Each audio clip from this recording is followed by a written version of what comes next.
أعوذ بالله السميع العليم من الشيطان اللعين الرجيم بسم الله الرحمن الرحيم وبه نستعين وهو المعين الحمد لله رب العالمين والعاقبة للمتقين والجنة للموحدين والنار للملحدين والمنكرين الصلاة والسلام على سيد الأنبياء والمرسلين خاتم النبيين مولانا مولى الكونين يد الحسن والحسين أبي القاسم محمد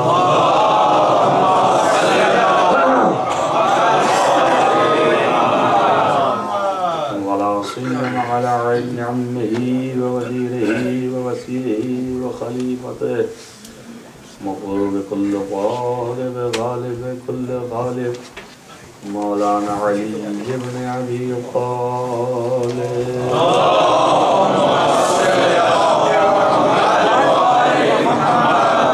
وآله الطيبين الطاهرين المعصومين المظلومين الذين أذهب الله عنهم الرجس وطهرهم تطهيرا اللهم صل على محمد وآل محمد ولعنة الله على أعدائهم أجمعين من يومنا هذا إلى قيام يوم الدين أما بعد فقد قال الله سبحانه وتعالى في كتابه الحكيم بسم الله الرحمن الرحيم قد جاءكم نور من الله وكتاب مبين صلى الله عليه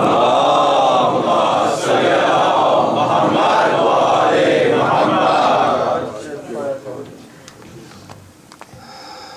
ارشاد رب العزت ہے کہ اللہ کی جانب سے تمہارے پاس نور اور کتاب جو کھلی ہوئی کتاب ہے وہ اللہ کی جانب سے آ گئی.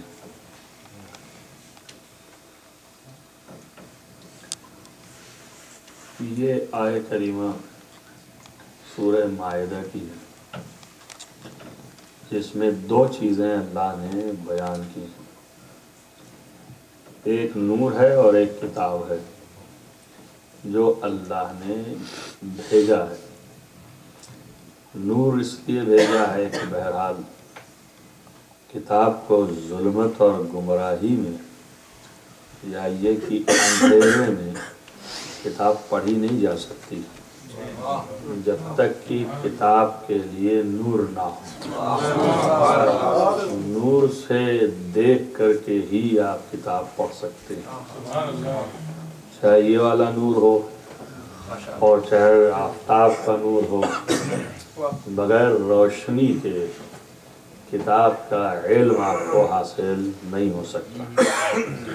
تو اللہ نے روشنی بھی عطا کی اور کتاب بھی دیا تاکہ دنیا کو یہ واضح ہو جائے کہ کتاب اس وقت تک تمہارے لیے فائدے مند نہ ہوگی جب تک کہ نور ساتھ میں نہ ہو.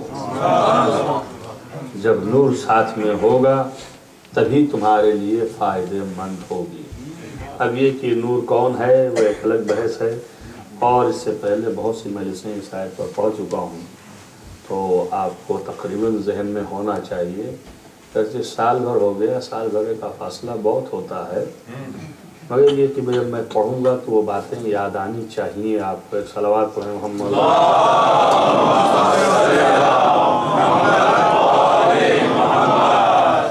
ایک دن دن کی بات یاد نہیں رہتی، دوسرے کی تو سال بھر کی بات کیا یاد رہے گی، اپنے ہی نہیں یاد رہتی، لوگوں کہہ کے بھول جاتے ہیں کہ میں نے کہا ہے کہ نہیں کہا، تو دوسرے کی بات نہیں یاد رکھے۔ آپ سوچیے فطرت بشری بن گئے کہ گزشتہ باتیں یاد نہیں رہتی۔ تو آپ سوچیں اور غور کریں کہ جب بشر اس طرح کا ہے کہ جس کو گزشتہ باتیں یاد نہیں رہتی ہیں، تو اللہ نے تو نبی قیامت تک کے لیے بنا کے بھیجا تھا، اور اگر یہ انتظام نہ کرے قیامت تک کے لیے تو نبی جو کہہ کے چلا گیا سب گزری ہوئی باتیں کس کو یاد ہیں؟ سال بھر کی تقریر نہیں یاد ہے، 1400 سال کا فقرہ کس کو یاد رہے گا؟ وہی انتظام تو اللہ کرے گا نا ایسا کہ جس کے ساتھ ساری باتیں جو نبی نے کہی ہیں ویسے ہی کی ویسے ہی محفوظ ہوں اور ویسے ہی بیان کر دے، اسی طرح دکھا دے، اسی طرح کر کے بتا دے۔ ایک صلوات پڑھیں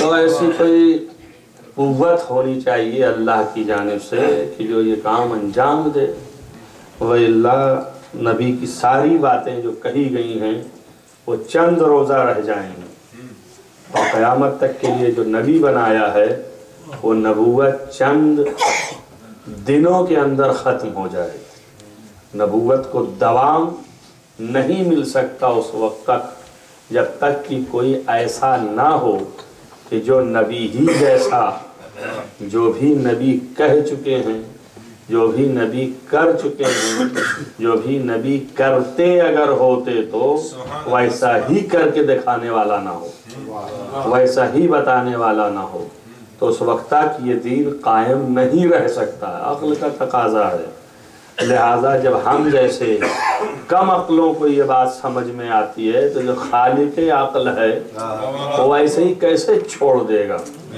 جس نے صاف کہہ دیا ہے کہ ہم نے نور بھی دیا ہے اور کتاب بھی دیا ہے، تو جب آغاز میں کتاب بغیر نور کے نہیں ہے تو انجام میں کیسے ممکن ہے کہ بغیر نور کے کتاب چھوڑ کے چلا جائے؟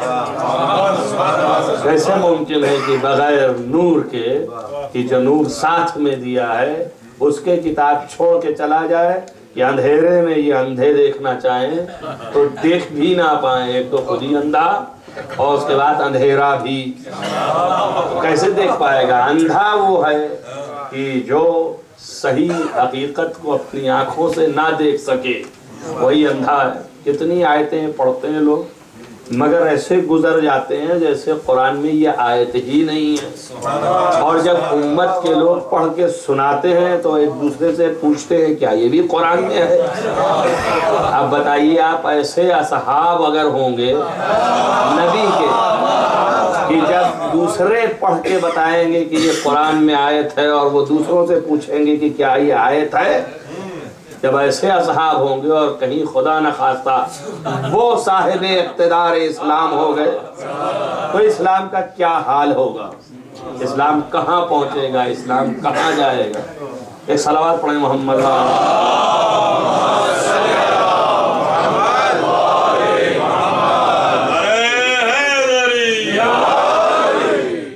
دو چیزیں اللہ نے بھیجی اور چونکہ دو چیزیں بھیجی ہیں لہذا دو ہی چیزیں ہونی چاہیے، تیسری چیز نہ ہونی چاہیے، چوتھی چیز نہ ہونی چاہیے اور ایک قہری نہیں ہونا چاہیے۔ اللہ نے دو بھیجا ہے، ایک نور بھیجا ہے اور ایک کتاب بھیجا ہے۔ تو اگر کوئی شخص خالص نور لے لے تو جب جو چیز دیکھنی ہے وہ ہے ہی نہیں تو نور لیے ٹہلے گا، جو دیکھنا ہے وہ ہے ہی نہیں سامنے۔ اور اگر خالص کتاب لے لیا اور نور نہیں لیا تو اندھیرے میں دکھتا نہیں ہے، تو لازم ہوا کہ دونوں ساتھ میں رہے، نور بھی رہے اور کتاب بھی رہے۔ اسی لیے نبی نے فرمایا انی تارکم فیکم الثقلین، کتاب اللہ ہے وعطرتی واہل بیتی۔ ہم دو چیز آئے تھے اور وہی دو چیز چھوڑ کے جا رہے ہیں، ایک اللہ کی کتاب اور ایک عطرت۔ وہاں نور تھا اللہ نے کہا اور اسی نور کی یہ سارے اجزاء ہیں، اسی لیے عطرتی کہا کہ جیسے میں نور ہوں ویسے یہ میری آل بھی نور ہی ہیں، جیسے میں کتاب کو دکھاؤں گا ویسے یہ میری آل بھی کتاب ہی دکھائیں گے تمہیں۔ صلوات پڑھیں۔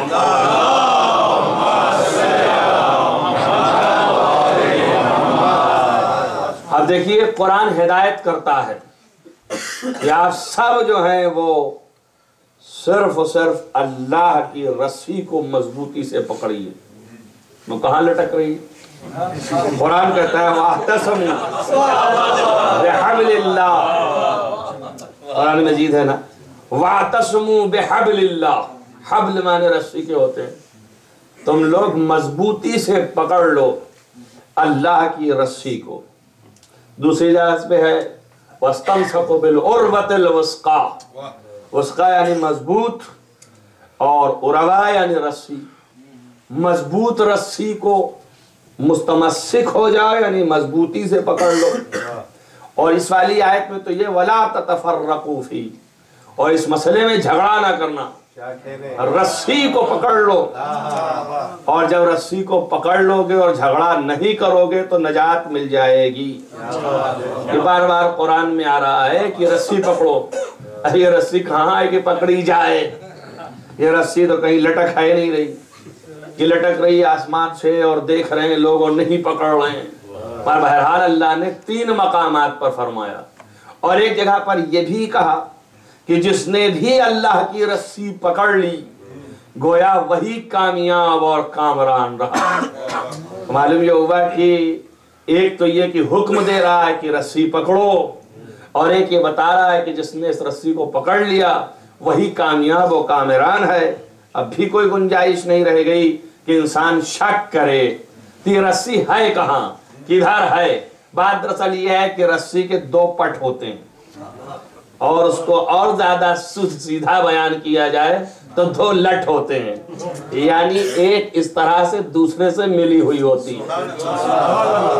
اللہ نے بتایا ہے کہ رسی کو پکڑو، اس 2 رسی کے 2 حصے ہیں، ایک کتاب ہے اور ایک اہل بیت ہے۔ اگر اس کو تم پکڑ لو گے تو ہم تک پہنچ جاؤ گے، اگر اس کو تم پکڑ لو گے تو کامیاب ہو جاؤ گے۔ صلوات پڑھیں محمد والے۔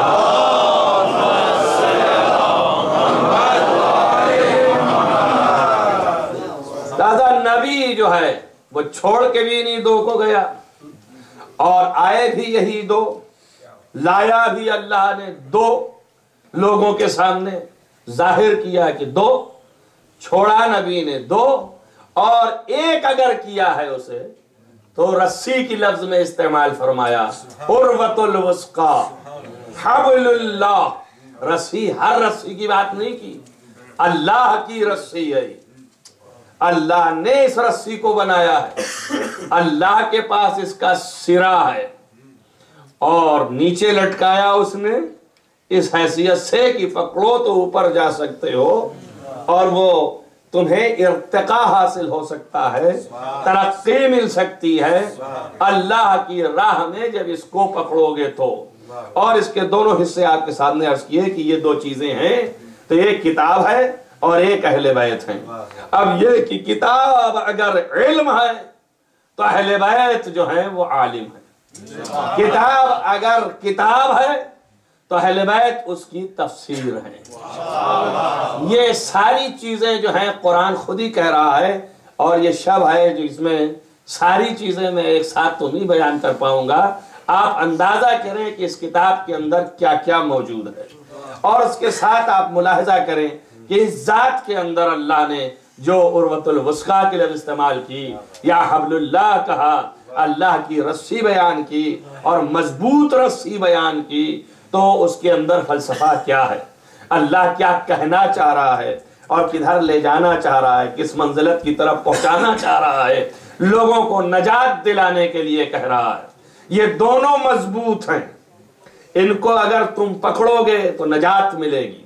یعنی یہ کہ اہل بیت اور قرآن، نور سے تعبیر کیا اہل بیت کو، نور سے تعبیر کیا رسول اللہ کو، یعنی جس کی ذات اتنی بلند ہے کہ اسے نور بیان کیا ہے، اسی طریقے سے کتاب کو بھی نور بیان کیا ہے، دوسری جگہ پر کتاب کو بھی نور کہا ہے، لیکن اس آیت میں نور نبی ہیں کتاب نور نہیں ہے، کتاب کو کتاب کہا۔ دوسری جگہ آیتوں میں اس نے کہا ہے کہ نبی نور ہے جیسے، ویسے ہی کتاب بھی نور ہے، اور ان دونوں کے درمیان ذرہ برابر فاصلہ نہیں ہے، نہ نبی اور کتاب میں فاصلہ ہے اور نہ ہی اہل بیت اور کتاب میں فاصلہ ہے۔ لہذا جو میں نے تعبیر آپ کے سامنے رکھی کہ رسی کے دو حصے ہیں اور دونوں ایک دوسرے سے چپکے ہوئے ہیں، اگر آپ ایک لٹ پکڑیں گے تو ٹوٹ سکتی ہے، دوسری لٹ اگر تنہا پکڑ کے کھینچے تو ٹوٹ سکتی ہے، لیکن جب دونوں ملی ہوئی ہوں گی تو ذریعہ نجات وہ ہوں گی، ٹوٹیں گی نہیں، وہ منزلت تک پہنچائیں گی۔ اس لیے قرآن نے اس تعبیر کو رکھا ہے کہ کوئی شخص یہ سوچ لے کہ ہم کو کتاب سے کوئی واسطہ نہیں ہے، خالص اہل بیت، اور کوئی یہ سوچ لے کہ ہم کو خالص کتاب اہل بیت سے کوئی واسطہ نہیں ہے، تو نہ یہ نجات پائے گا اور نہ وہ نجات پائے گا۔ نجات دونوں کے ساتھ ملنے والی ہے۔ ایک صلوات پڑھیں محمد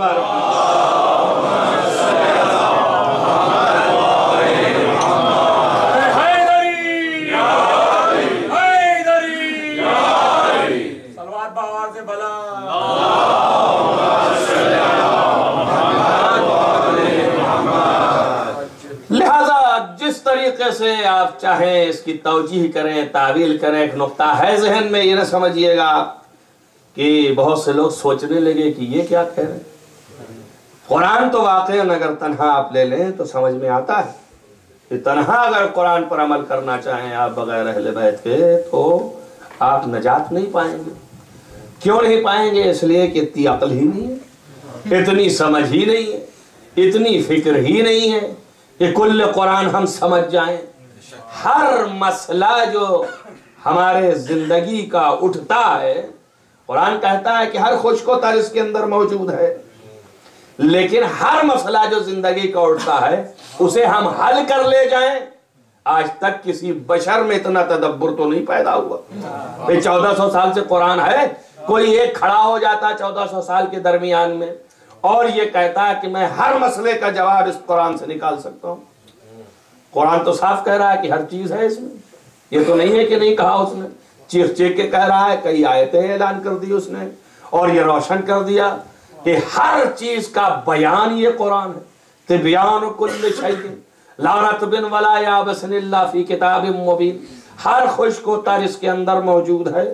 تو سب کچھ جب اس کے اندر ہے تو اب گمراہی کے کوئی چانسز نہیں ہے، تو چاہیے یہ کہ تنہا اس کو لے لے اور اسی سے نجات پا جائے۔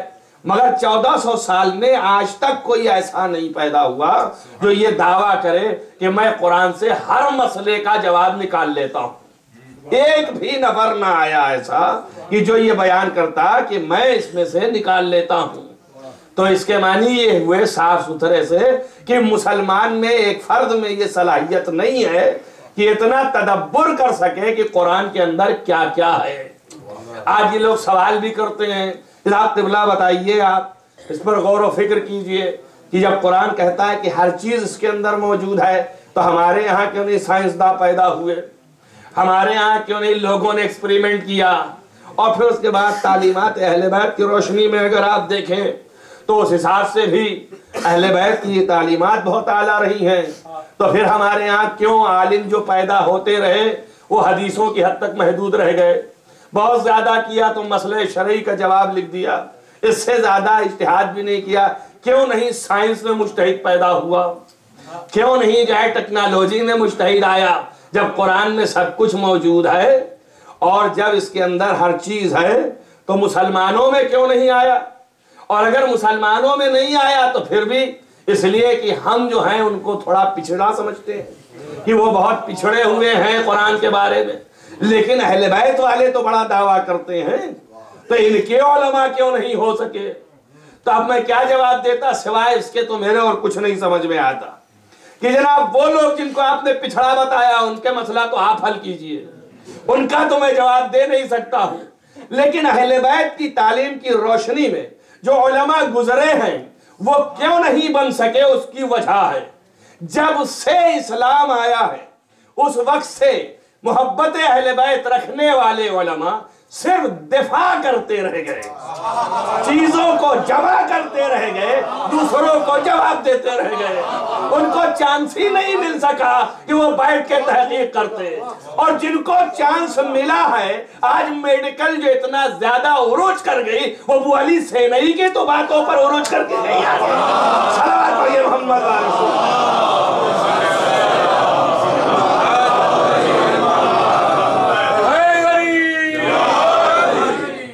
اسی طریقے سے اور بھی چیزیں ہیں۔ جابر ابن حیان جو ہے، انہوں نے کیمسٹری کو جو ہے وہ بہت عظیم رتبہ عطا فرمایا، تو انہی کے اصول پر تو یہ قائم ہوئی باتیں اور آگے بڑھی۔ تو چونکہ یہ بیچارے جواب دینے میں لگے رہے، حدیثوں کو جمع کرنے میں لگے رہ گئے، اور لوگ جلانے میں رہ گئے، لوگ جو ہے ختم کرنے میں رہ گئے، تو ظاہر ہے کہ یہ جوابی میں پھنسے رہ گئے۔ اس لیے اور اب بحمداللہ خدا کا شکر ہے کہ اب شیعہ علماء اس کی طرف متوجہ، اور یہ حکومت اسلامی کا فیض ہے کہ جس کی وجہ سے بہت سے انٹلیکچوئل ایسے پیدا ہو رہے ہیں اور سائنسدانے کی چیزوں کو آگے بڑھا رہے ہیں، ترقیاں کر رہے ہیں۔ اب یہ ہے کہ ظاہر ہے کہ ابھی ابتدا ہے، آپ آج ہی ان کے برابر دیکھنا چاہتے ہیں کہ جنہوں نے ہم سے ہی سرمایہ لوٹ کر کے 1000 سال تک اس پر ریسرچ کر کے آگے بڑھے ہیں، تو ایک ہی سال میں تھوڑی بڑھ جائیں گے، برابر ہو جائیں گے، دھیرے دھیرے آگے بڑھیں گے، دھیرے دھیرے اوپر جائیں گے۔ اور ایک بات اور بھی ہے، ترقی کر کے اتنی زیادہ اسلام نے توجہ نہیں دلائی۔ جو ترقی اسلام نے کہا ہے کہ جو کچھ بھی ہم نے خلق کیا ہے وہ سب زمین پر تمہارے لیے ہے، استفادہ کرو، فائدہ اٹھاؤ، یہ سب کچھ درست ہے، مگر اسلام نے اس کی ترقی کی زیادہ توجہ نہیں دلائی۔ اسلام نے نفس کے تربیت کی توجہ زیادہ رہی ہے کہ انسان جو ہے جتنا اپنے نفس کی تربیت اچھی کرتا چلا جائے اور جتنا اللہ سے نزدیک ہوتا چلا جائے، اور جو کرے اس بات پر تو ہوگا کیا؟ اب دیکھیے، یہی تو ہم بتاتے رہ گئے، اسی لیے نمائندے بھیجے کہ جتنا نفس کے اوپر بھروسہ ہوگا اور نفس کو جتنا اللہ سے نزدیک کرتے چلے جاؤ گے اطاعت خدا میں، تو اللہ تمہیں اس قابل کر دے گا کہ دنیا کی ہر چیز تمہارے لیے مسخر ہو جائے گی۔ اس لیے فرمایا آتینی عبدی، اے میرے بندے میری اطاعت کر تو میں تیرا ہاتھ بن جاؤں گا۔ تو تم اگر اختراع کرو گے تو کسی ایک چیز پر تحقیق کر کے قابو پاؤ گے، لیکن جب اللہ سے نزدیک ہو جاؤ گے تو کائنات کا ہر ذرہ تمہارے قابو میں ہو جائے گا۔ صلوات محمد وعلی محمد۔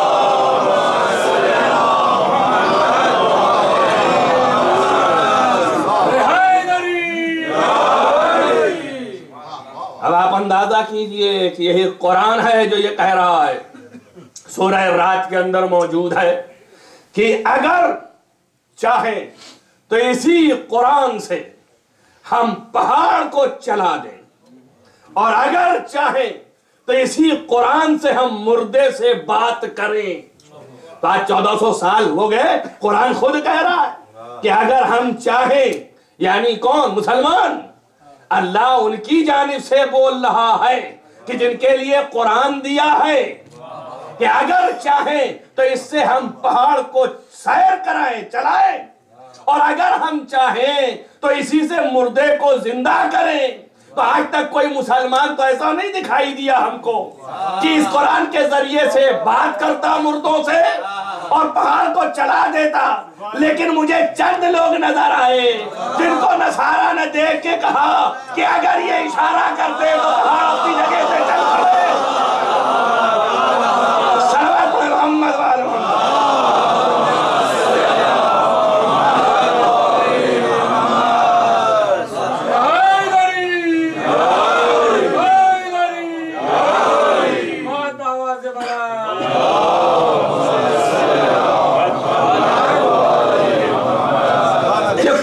کیفیت ہے جو قرآن اپنی جگہ پر پورا کامل ہے، مگر وہ بات سمجھ میں آ جانی چاہیے کہ اقتدار اسی کو حاصل ہوگا جو قرآن کے اوپر عبور رکھتا ہو۔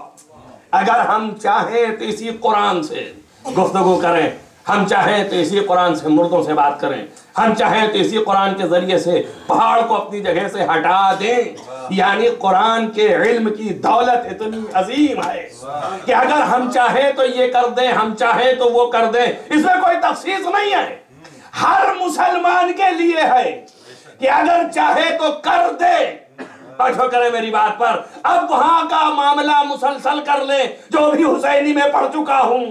جب آپ چاہیں یہ قرآن پر تدبر کر کے اور قرآن پر ہولڈ پیدا کر کے پہاڑ کو چلائیں، آپ چاہیں تو مردے سے بات کریں جب آپ چاہیں گے، اور جن کو اللہ نے یہی چاہ کے پیدا کیا اور کل کتاب کا علم دیا، تو اگر کسی مردے کو اشارہ کرے اور وہ زندہ نظر آئے، اور اگر پہاڑ کی طرف دیکھ لے وہ ہٹ کے اپنی جگہ سے آ جائے، تو اس کے معنی یہ ہے کہ یہ قرآن لے کے نازل ہوئے ہیں، ان کے دل میں قرآن ہے۔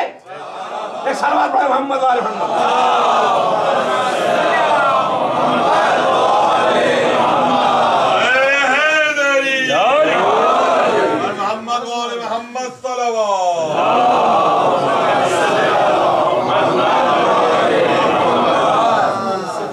قرآن اور اہل بیت جو دیا اللہ نے، یہ اہل بیت نہ قرآن سے جدا ہے اور نہ قرآن اہل بیت سے جدا ہے، جو رسی کی شکل میں ہے، جو کہ ایک دوسرے کے ساتھ ہے۔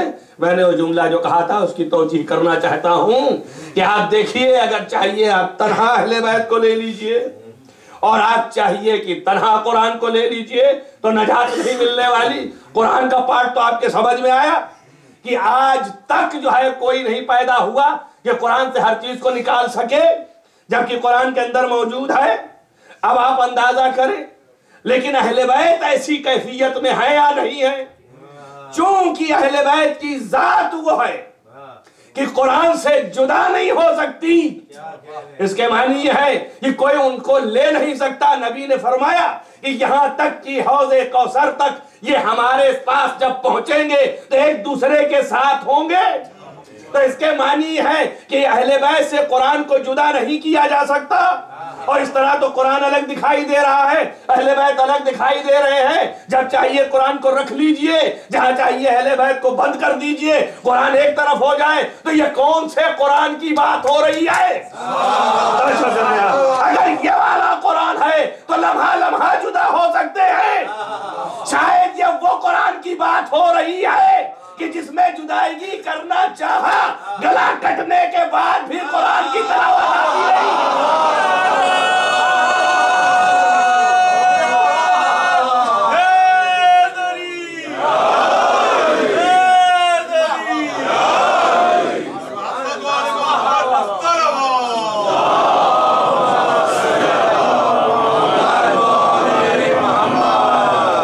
تو یہ وہ قرآن کی اگر بات ہو رہی ہے تو اسی کو تو قرآن ناطق کہتے ہیں۔ اگر قرآن ناطق کو ہاتھ میں لے لیا تو قرآن صامت بھی ہاتھ میں رہے گا، ناطق بھی ہاتھ میں رہے گا، اہل بیت بھی ہاتھ میں رہیں گے، قرآن بھی ہاتھ میں رہے گا۔ صلوات پڑھیں محمد وآل محمد۔ اور شاید اسی وجہ سے نبی نے جو کام کیا ہے دکھانے میں، وہ ایک ہی دکھایا، دو نہیں دکھایا۔ بس یہاں پہ بات ہے، کیا نبی یہ نہیں کر سکتے تھے؟ اتنی طاقت نہیں تھی کہ ایک ہاتھ میں قرآن لے لیتے اور ایک ہاتھ میں علی کو لے لیتے؟ بھائی مالک کونین تھے، شجاعت کی انتہا تھی، تو ایک ہاتھ پر علی کو لیتے، ایک ہاتھ پر قرآن کو، اور کہتے دیکھو میں جس کا مولا ہوں اس کے یہ مولا ہے اور یہ قرآن ہے، اس کو نہ چھوڑنا۔ لیکن دونوں ہاتھ پر علی کو لے کے دکھاتے رہے تاکہ دنیا جان جائے یہ ظاہر قرآن کی بات نہیں ہو رہی۔ ہم جو قرآن چھوڑ کے جا رہے وہ اہل بیت کے سینے میں آئے۔ صلوات پڑھیں محمد وآل محمد۔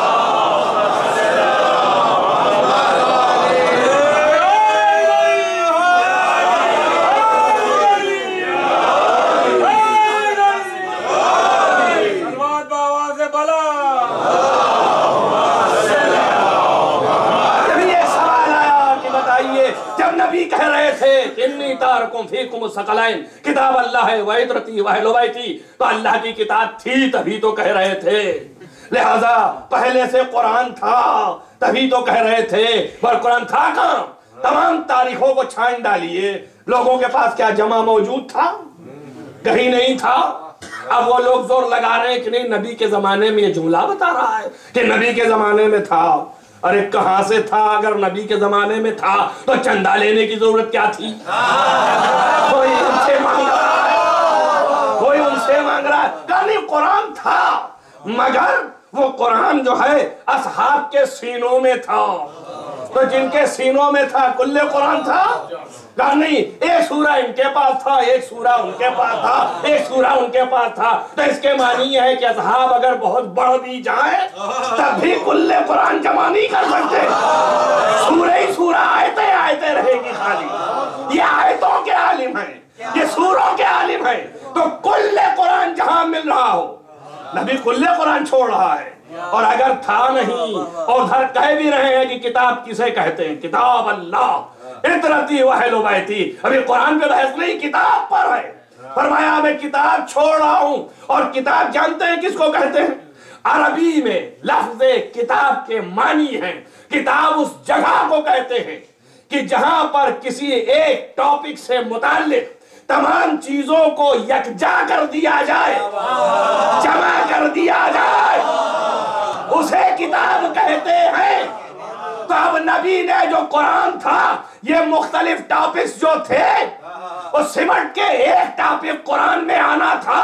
تو ایک جگہ پر جب سب جمع ہو جاتا تب یہ کتاب بنتی، لیکن نبی نے پہلے سے کہہ دیا، اور یہ سورہ ان کے پاس، وہ سورہ ان کے پاس، یہ ان کے پتے میں، وہ ان کے لحاف میں۔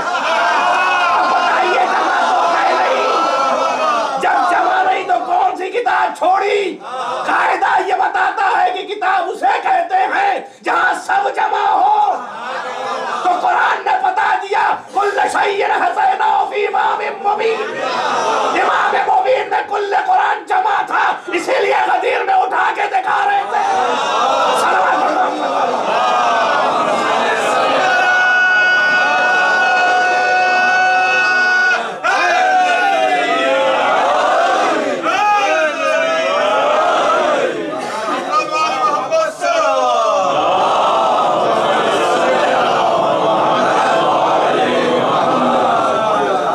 نبی کے زمانے میں کل قرآن یکجا نہیں تھا، حکم نبی تھا لکھنے کا۔ ارے حکم نہ ہوتا تو یہ کاتب کیسے بنتے؟ نبی نے ہی تو کہا تھا لکھو، جبکہ اسلام لے آئے فتح مکہ کے بعد، اور کاتب قرآن ہو گئے، کاتب وحی ہو گئے۔ وہ شرف تھا کہ خالد المومنین تھے، کیوں؟ اس لیے کہ نبی نے ان کی بہن سے عقد کیا تھا، تو ماموں تو ہوئے نا مومنین کے، خالد المومنین۔ لیکن کاتب وحی بھی ہو گئے 2 سال 2.5 سال میں، 2 سال یا 2.5 سال کا اسلام تھا نبی کے عہد میں، اور اس میں کاتب وحی ہو گئے، اور اس میں کوئی اختلاف کی بات نہیں ہے۔ ارے اگر ایک آیت بھی لکھ دی تو کاتب تو ہو ہی گئے، چاہے وہ ایک سورہ لکھے تب بھی کاتب، ایک آیت لکھے تب بھی کاتب۔ تو کون کہتا ہے کہ یہ کاتب نہیں؟ مگر 2.5 سال میں جتنا قرآن نازل ہوا ہے اتنا ہی کا کاتب ہوگا، سب تھوڑی کا کاتب ہوگا۔ لیکن اور بھی تو تھے، زید ابن ثابت بھی تو تھے، کتابت کر رہے تھے، اور بھی بہت سے لکھنے والے تھے۔ تو ان لکھنے والوں میں جو سینکڑے کی تعداد میں تھے، ان میں ایک یہ بھی تھے۔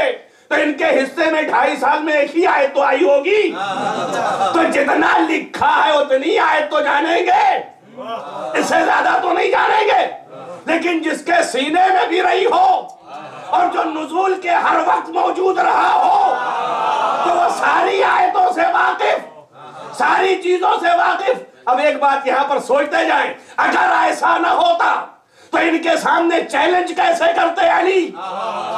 بھائی سبھی کہتے آپ کیا بکواس کر رہے ہیں، آپ سے زیادہ تو ہم جانتے ہیں، ہم تو لکھنے والوں میں تھے، آپ تو لکھنے والوں میں بھی نہیں تھے، آپ کیسے بول رہے؟ لیکن علی نبی کے بعد کہہ رہے ہیں کہ میں تمہیں آؤ بتاؤں کہ کون آیت کب نازل ہوئی، کہاں نازل ہوئی، کس کے لیے نازل ہوئی۔ اس کے معنی بتا رہے ہیں کہ صاحب میں کوئی نہیں جو یہ ساری باتیں جانے۔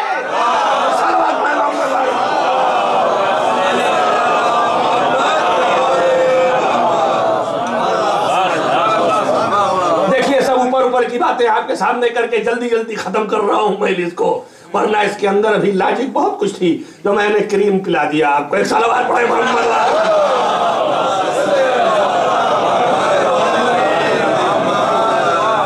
بس یہ کتاب اور اہل بیت جو اللہ نے چھوڑوایا نبی سے، اس پر بھی تدبر کریں۔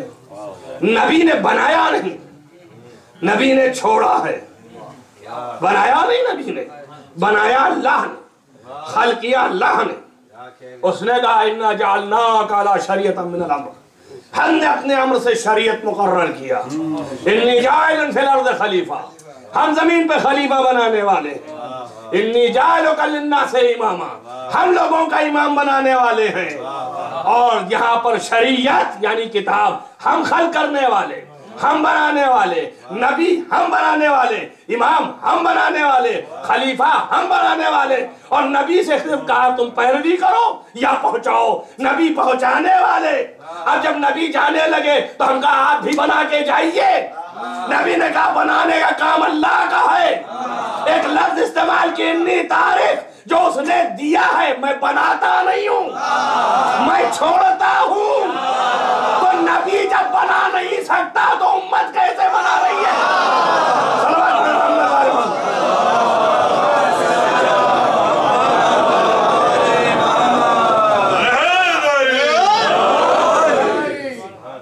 ان دونوں کا اعتبار رکھا اور فرمایا مَا إِن تَمَسَّكْتُمْ بِهِمَا، جب تک تم ان سے تمسک کرو گے، لَن تَضِلُّوا بَعْدِي، تو میرے بعد ہرگز گمراہ نہیں ہوگے۔ اب قرآن کی لفظ کو ملا لیں اس سے، جو میں نے کہا تھا کہ رسی کے دو حصے ہوتے ہیں، فَاسْتَمْسَكُوا بِالْعُرْوَةِ الْوُثْقَىٰ، یہی ہے۔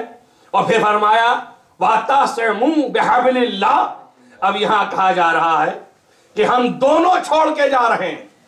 مَا إِن تَمَسَّكْتُمْ بِهِمَا، جب تک تم ان سے تمسک کرتے رہو گے، یعنی قرآن میں جو تمسک کی بات کی گئی تھی عروۃ الوثقیٰ، اس کی تفسیر نبی کر رہے ہیں کہ یہ عروۃ الوثقیٰ قرآن اور اہل بیت ہیں جن کو ہم چھوڑ کے جا رہے ہیں۔ اگر انہی سے متمسک رہو گے تو لن تضلوا بعدی، میرے بعد ہرگز گمراہ نہیں ہوگے۔ تو اگر کسی نے چھوڑ دیا تو نبی نے بتا دیا کہ وہ گمراہ ہو جائے گا، اور جو گمراہ ہو جائے گا وہ جنت نہیں لے جائے گا۔ اب آپ کو اختیار ہے، اپنا جو چاہیے امام بنا لیجئے، جو قرآن پر موجود ہے اس کو بنا لیجئے، یا اس کو بنا لیجئے جو قرآن کو چھوڑ چکا ہے۔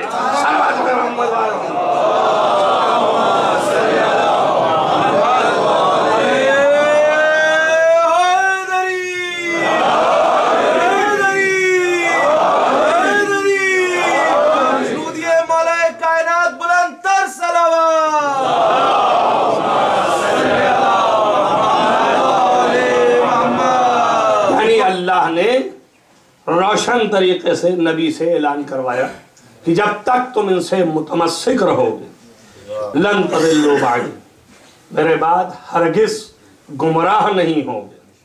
اور یہ دو ہی ہیں جو تمہیں نجات تک پہنچانے والے ہیں۔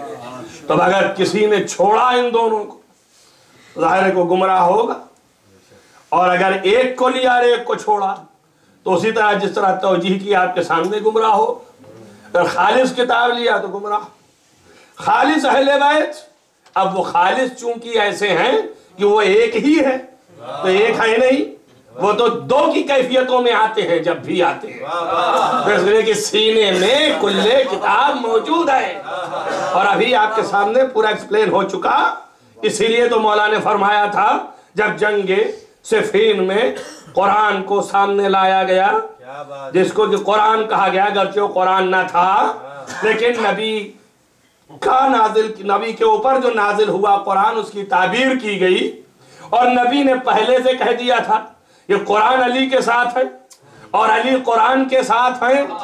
اب وہاں مقابلے میں علی کے قرآن آیا اور یہ گمراہ ہونے لگے کہ ہم قرآن کے مقابلے میں نہیں لڑ سکتے، تو مولا کائنات نے کہا ادھر کہاں ہے قرآن، قرآن تو ادھر ہے۔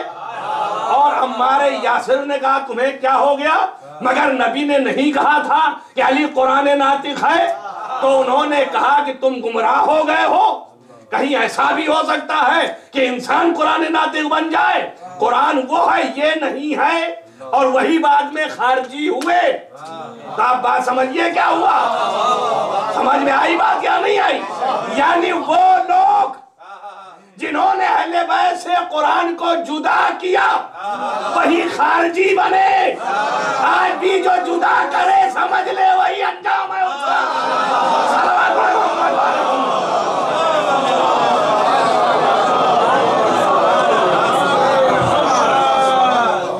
یعنی جنہوں نے اہل بیت کو جدا سمجھا اور قرآن کو جدا سمجھا، ان کی تمام تر انجام وہی ہیں جو خوارج کے ہیں، اور وہ اسی طرح سے ہیں، گمراہ خود ہوئے، اور ایسا گمراہ ہیں کہ آج تک راستہ نہیں پا رہے۔ آپ دیکھیں جتنے خوارج تھے انہوں نے امیر المومنین علیہ السلام کو مقابلہ کیے، جنگ نہروان، اور ایک بھی جیت نہیں سکے۔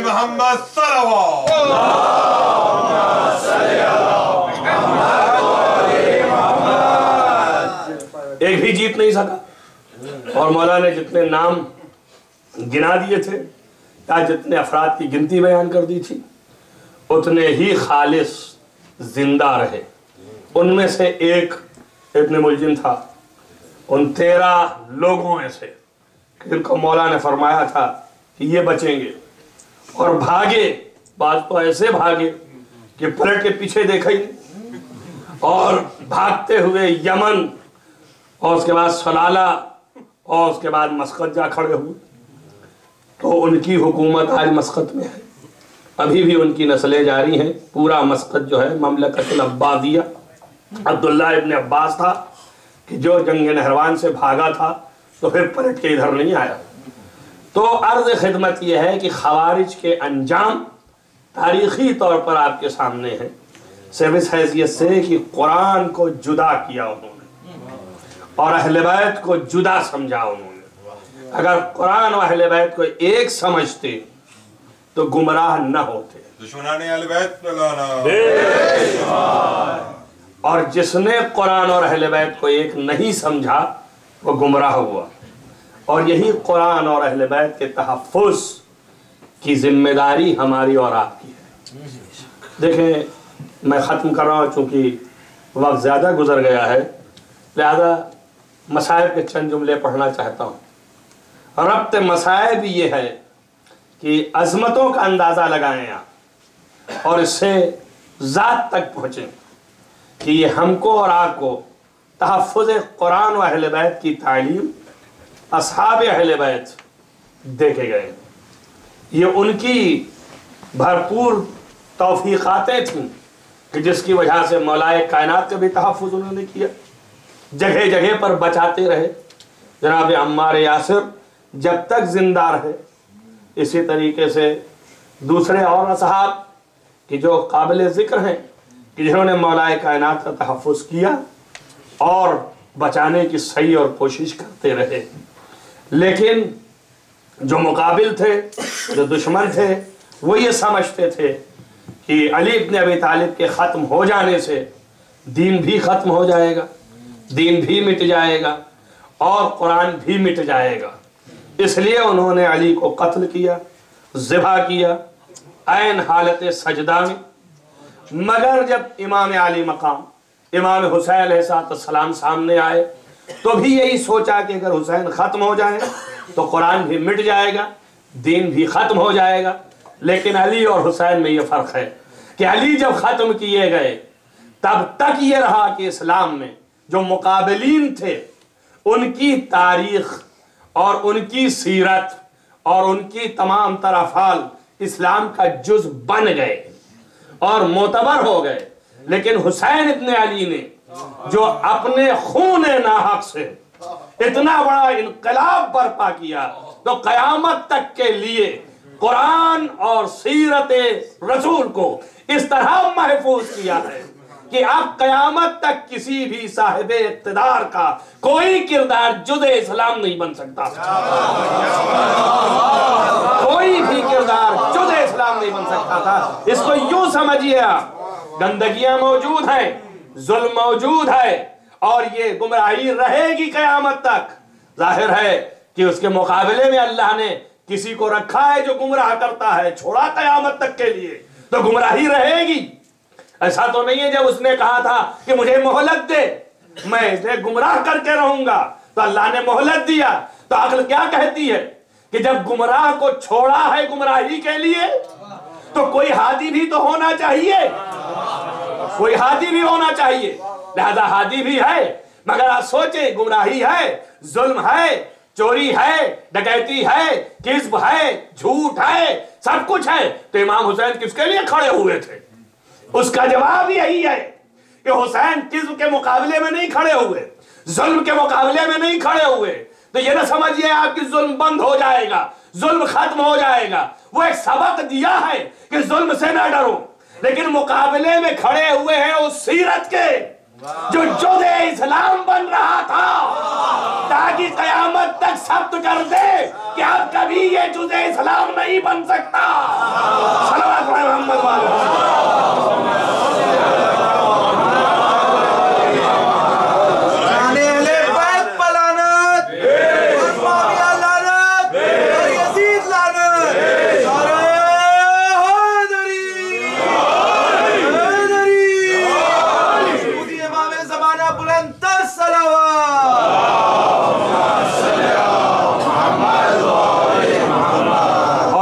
سب سے بڑا کردار اہل بیت میں حضرت زینب کا ہے.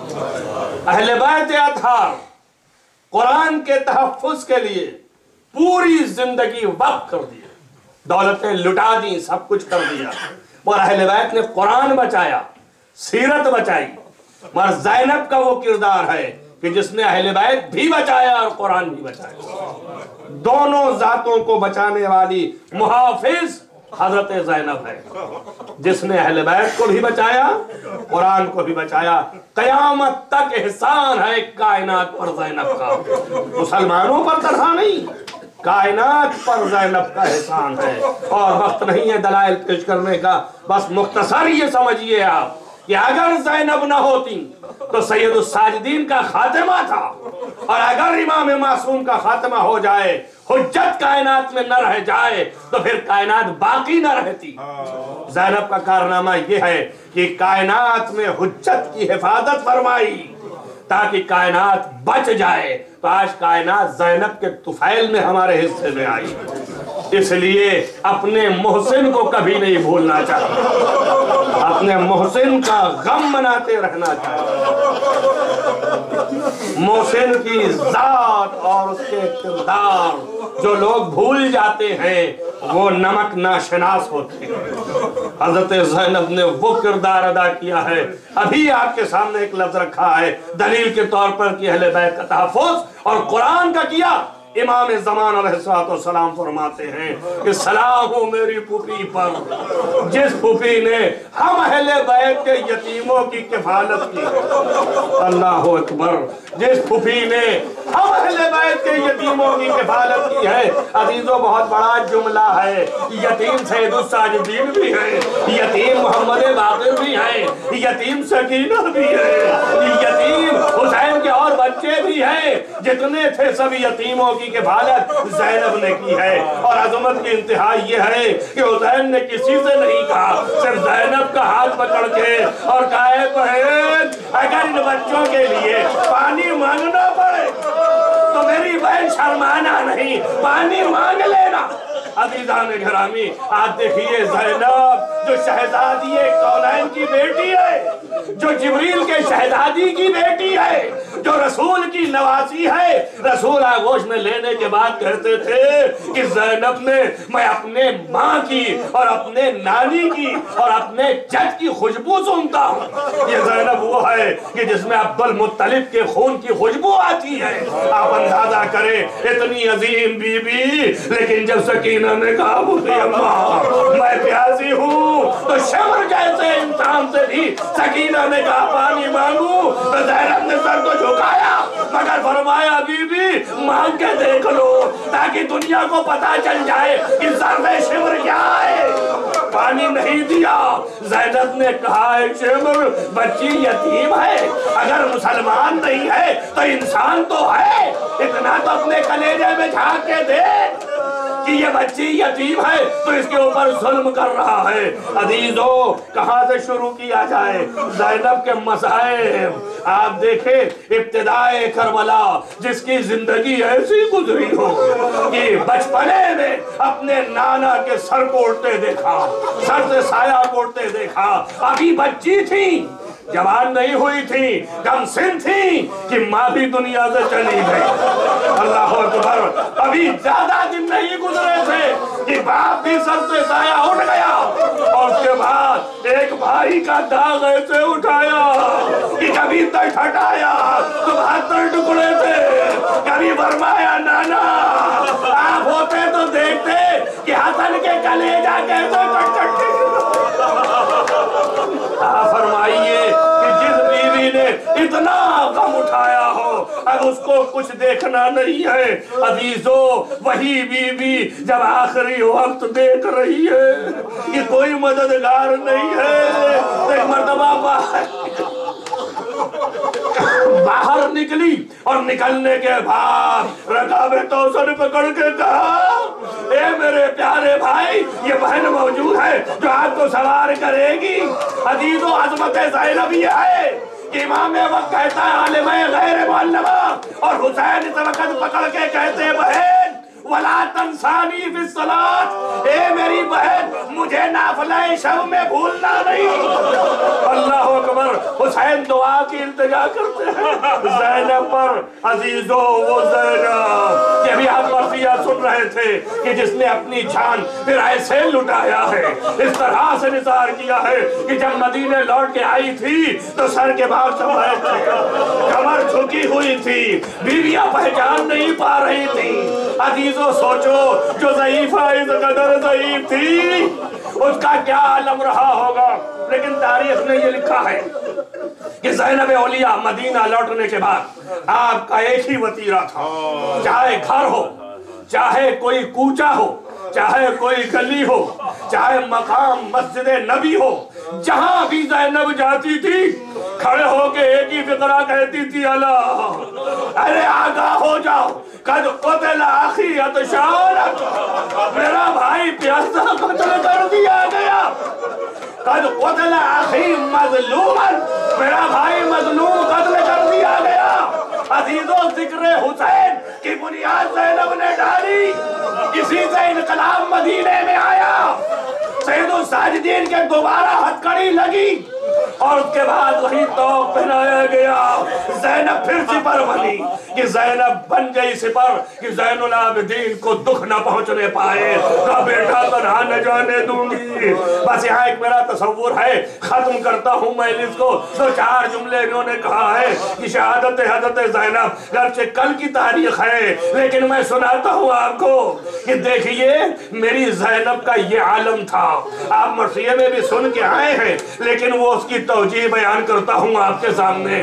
دیکھیے یہ عالم تھا کہ جب زینب کوفہ شام سے لوٹ رہی تھی مدینے کے لیے تو معتبر مقاتل میں لکھا ہے کہ زینب ایک مرتبہ سب کو سوار کرنے کے بعد حضرت سکینہ کی قبر تک گئی اور جانے کے بعد پھر باہر نکلی، اور بعد پھر گئی، اور بعد پھر باہر نکلی، اور پھر گئی، کئی دفعہ گئی اور اس کے بعد باہر نکلی۔ راوی نے بتایا یہ کہ غور سے دیکھا تو جتنی دفعہ زینب باہر آتی تھی پلٹ کے پھر جاتی تھی اور قبر سے لپٹ کے کہتی تھی سکینہ